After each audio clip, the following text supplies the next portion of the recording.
Снесенные заборы, поврежденные основания домов, затопленные подвалы стали результатом июньской непогоды. Из-за обильных дождей и сильного ветра в Верхних Очелугах пострадали десятки домовладений. Поначалу местные жители были возмущены бездействием некоторых ответственных лиц. Правда, их жалобы не остались без внимания правительства региона. Сейчас для устранения возникшей проблемы по распоряжению председателя правительства республики создана рабочая группа. В состав комиссии вошли представители МЧС, Минстроя, местной администрации, Минприроды и исполняющие обязанности первого вице-премьера Магомед Евлоев. Подчас задачи глава республики, председатель правительства держит на контроле.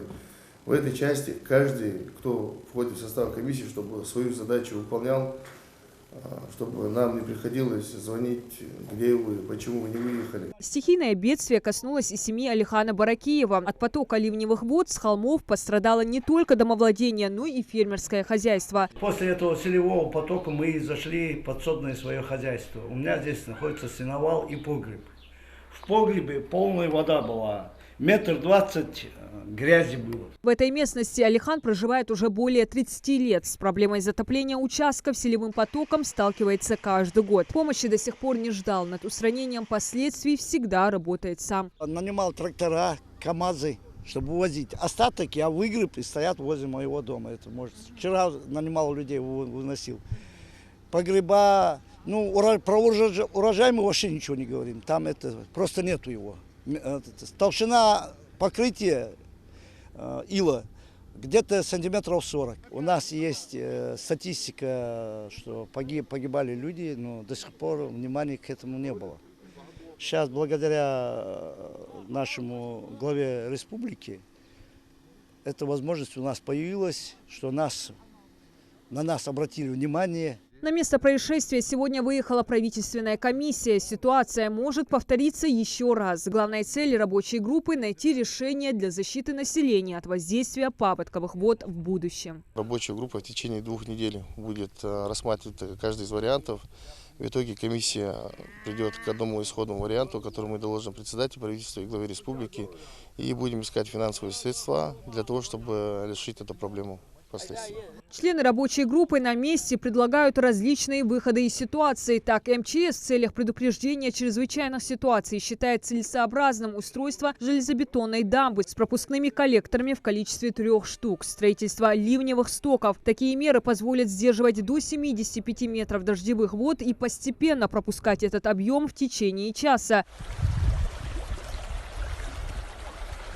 В ходе рабочей поездки Магомед Евлоев подчеркнул, любые решения необходимо принимать с учетом мнения жителей. Местные активно подключились к поиску методов защиты от обильных дождей. Ведь живут здесь давно и свидетелями движения потока становятся первыми. Варианты предлагают разные. Мне где спокойно, там и хорошо. У меня уже и невестка уехала, живет у своих родителей. И второй сын поехал на квартире, живет, боится здесь жить. Это я чисто правду говорю. Правда, жители Верхних Очелков пострадали не только от селевого потока, но и от сильного ветра. Свидетелем, как целиком сносит кровлю домов соседей, братьев и крыши собственного дома, стал Ислам Бахмурзиев. Остатки былой роскоши все еще находятся на заднем дворе. Сейчас практически закончили укладывать новый шифер. Он был приобретен властями региона в рамках оказания помощи пострадавшим семьям.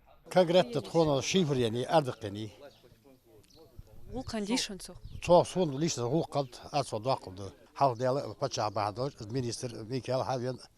İne yaxsadı Havyan. Ya sarıl Mikael Mlatter. Ya riyaz halsın nasıl dolsun.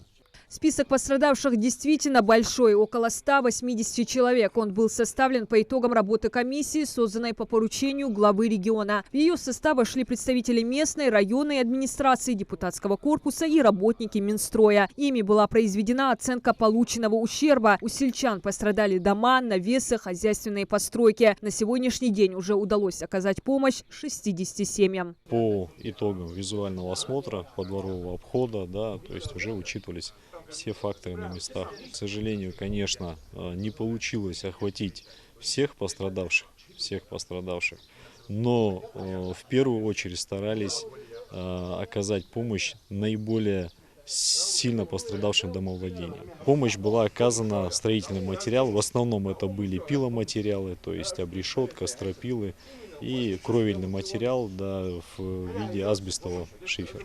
На приобретение строительных материалов были использованы средства Фонда национального развития региона, но работы все еще достаточно. Рабочая группа намерена оказать помощь и другим пострадавшим. Правительственная комиссия, в свою очередь, продолжит поиски вариантов безаварийного пропуска потока с холмов, чтобы не допустить следующего затопления домов жителей Верхних Ачулков. Диана Дударова, Магомед Белакиев, Новости 24.